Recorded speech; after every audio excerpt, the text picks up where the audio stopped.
জীবনের গল্প, ছোট্ট জীবনের বড় গল্প।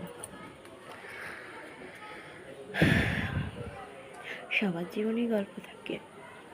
কারো জীবনের গল্পটা অনেক সুন্দর, কারো জীবনের গল্পটা সুন্দর অসুন্দর মিক্স, আরও কারো জীবনের গল্পটা অনেক ভয়ঙ্কর, যেখানে শুধু ছায়ার চিহ্ন নয়।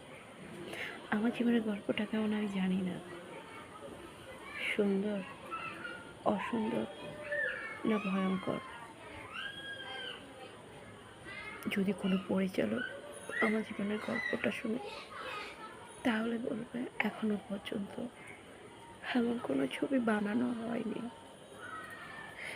কোনো লেখক শুনে বলবে এমন কোনো গল্পের বই